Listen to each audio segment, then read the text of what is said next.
So, ito na yung ating na-blender at atin ang iluluto. So, ito na po mga mami ang ating ingredients para sa paggagawa ng tomato sauce. So, ito yung garlic yan. Ito naman yung red wine vinegar.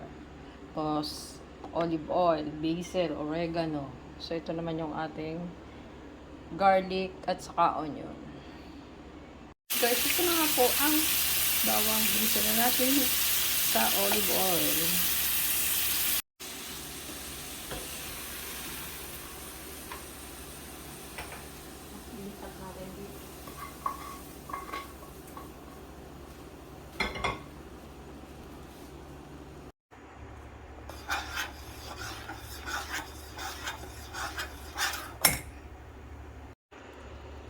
So, ito na nga, mga mamshi, ang ating homemade tomato sauce.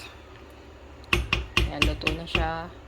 So, palalamigin lang siya natin ng siguro buong gabi. Tapos, bukas ilalagay na natin sa mga bottle.